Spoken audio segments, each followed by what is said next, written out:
तुम्हारे इस पर्स में क्या है? ना ना, इसे ना हाथ लगाना, इस पर्स में मेरा मेकअप का सामान है। आप बैठे, मैं अभी आपके लिए खाने के लिए भोजन लेकर आता हूँ। कितनी देर लगेगी तुम्हें पतिजी आने में? मैं चिड़िया के घर से भोजन लेकर जल्दी ही लौट आऊंगा। आज का खाना चिड़िया ने बनाया है हमारे लिए। आराम से आना, इतनी भी क्या जल्दी है। कबूतर, चिड़िया, मिठू, मिठू की पत्नी और बाकी सब कालू कौवे की बारात लेकर सागर वाले जंगल में पहुंच चुके थे। दुल्हन भी सज धज कर बैठी हुई थी। कालू, तुम्हारी पत्नी तो बहुत सुंदर है, बहुत भाग्यशाली हो तुम। मेरी शादी देर से जरूर हुई, मगर हुई सुंदर कवि से। तुमसे भी ज्यादा काली है तुम्हारी पत्नी। माँ, मैं अभी 2 मिनट में आती हूँ। तुम अब कहीं नहीं जाओगी, बैठो यहाँ। माँ, आपको मालूम तो है मैंने सुबह से एक भी। चुप चुप कर जाओ, दफा हो जाओ, जल्दी आ जाना। गोरी वॉशरूम में जाती है और जल्दी से सिगरेट सुलगाकर पीने लगती है। गोरी कवि की सहेली ने उसे 2 महीने पहले सिगरेट पीने पर लगा दिया था, मगर अब वो अपनी इस आदत से इतनी मजबूर हो गई थी कि अपनी शादी वाले दिन भी उससे रहा नहीं जाता। सिगरेट पीकर गोरी कवि वापस आ जाती है। कितनी गंदी बू आ रही है, जैसे किसी ने सिगरेट सुलगाई हो। मगर यहाँ तो किसी ने सिगरेट नहीं सुलगाई। पड़ोसन, मेरी पड़ोसन सिगरेट पीती है, उसी के घर से बू आ रही है। बेटा, माँ, अब कर भी दो शादी, मैं थक गई हूँ बैठे बैठे। फिर गौरी और कालू की शादी हो जाती है। कबूतर और मिठू खूब डांस करते हैं। बधाई हो कालू भैया, बधाई हो।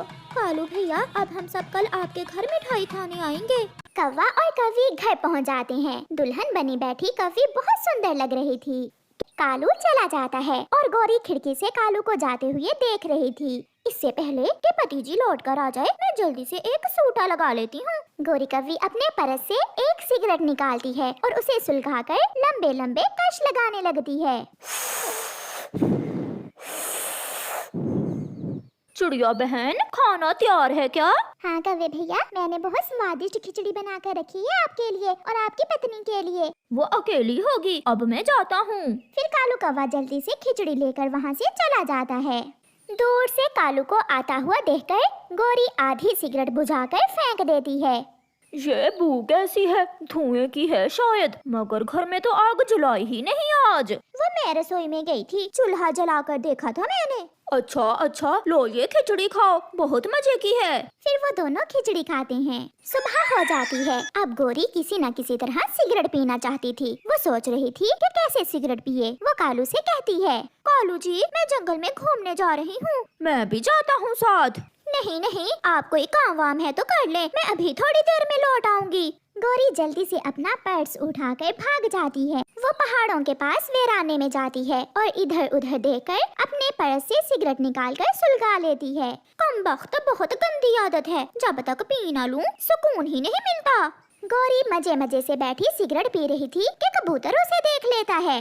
ये तो कालू की पत्नी है। नई नवेली दुल्हन यहाँ क्या कर रही है? कबूतर गौरी के पास जाता है। कबूतर को देखकर गौरी कवि सिगरेट अपने पंखों में छुपा लेती है। गौरी, तुम यहाँ अकेली क्या कर रही हो? आप यहाँ से जाएं, मैं अकेले में बैठकर प्रार्थना कर रही हूँ, मुझे अकेला रहने दें, आप यहाँ से चले जाएं। मगर पीछे से निकलता हुआ सिगरेट का धुआं कबूतर देख लेता है। प्रार्थना कर रही हो या छुप छुप कर सिगरेट पी रही हो?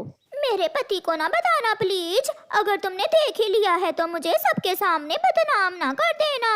इतनी गंदी आदत है तुम्हारी, मुझे तो उसी दिन तुम पर शक हो गया था जब बार बार तुम वॉशरूम जा रही थी। कबूतर वहाँ से चला जाता है। कबूतर, तुम क्या जानो मैं खुद कितनी तंग हूँ अपनी इस आदत से, मगर क्या करूँ। ऐसे ही दिन गुजरते गए और गौरी कवि अपने पति से छुप छुप कर सिगरेट पीती रही। यहाँ दराज में मैंने 10 रुपए रखे थे, वो कहाँ हैं? मुझे क्या मालूम, मैंने तो नहीं देखे। फिर एक दिन गौरी कवि के पास सारे सिगरेट जो वो अपने मैके से लाई थी खत्म हो जाते हैं। वो नदी पर बैठी हुई इधर उधर देख रही थी। उसके पास अपने पति के चुराए हुए 10 रुपए तो थे, मगर वो दुकान पर सिगरेट लेने जाने से बहुत डर रही थी। फिर वो चिड़िया के बेटे कुकू को 10 रुपए देती है। कुकू बेटा, जाओ और बुलबुल आंटी की दुकान से 10 रुपए के सिगरेट तो ला दो मुझे। मगर आंटी, वो क्यों? मेरा मामा जी आया है, वो सिगरेट पीता है। छोटा बच्चा दुकान से सिगरेट लेने चला जाता है। उस कवि से जाकर कहो कि बच्चों को सिगरेट देना कानूनन अपराध है, वो खुद आए। आंटी बुलबुल, गौरी आंटी का मामा जी आए हैं, इसलिए उसने मुझे भेजा है, परंतु तुम्हें सिगरेट नहीं मिल सकते। कुकू खाली हाथ ही वापस लौट जाता है। गौरी आंटी, बुलबुल आंटी ने कहा है कि अगर सिगरेट लेने हैं तो खुद जाएं। बच्चों को सिगरेट देना अपराध है। कुकू चला जाता है। फिर गौरी कव्वी खुद ही बुलबुल के पास जाती है। बुलबुल, ये लो 10 रुपए। गौरी, आप छोटे बच्चे को सिगरेट लेने कभी ना भेजना। मेरा मामा आया हुआ है, वो पीता है सिगरेट।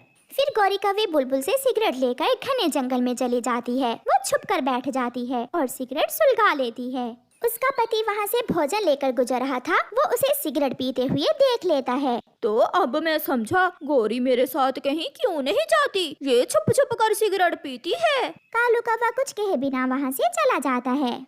गौरी, कहाँ थी तुम आज सारा दिन? मैं आज माँ से मिलने चली गई थी। गौरी, जिंदगी साथ गुजारनी है, कब तक झूठ बोलोगी? मुझे सब मालूम है, तुम मुझसे छुप छुप कर सिगरेट पीती हो। मैंने अपनी आँखों से देखा है तुम्हें। ये सुनकर गौरी कव्वी अपने पति से बहुत शर्मिंदा होती है। वो मेरी पुरानी सहेली ने मुझे ये बुरी आदत डाल दी थी। अब हम दोनों जहाँ भी जाएंगे एक साथ जाएंगे और मैं आपको दवा लेकर दूंगा, जिससे आपकी ये बुरी आदत छूट जाएगी। क्या ये मेरी आदत छूट सकती है? हाँ, मगर उसके लिए आपको फैसला करना होगा। फिर कौवा अपनी पत्नी को हेल्थ सेंटर लेकर जाता है और वहाँ से उसका इलाज करवाता है। आहिस्ता आहिस्ता गौरी की सिगरेट पीने की बुरी आदत छूट जाती है और अब वो अकेली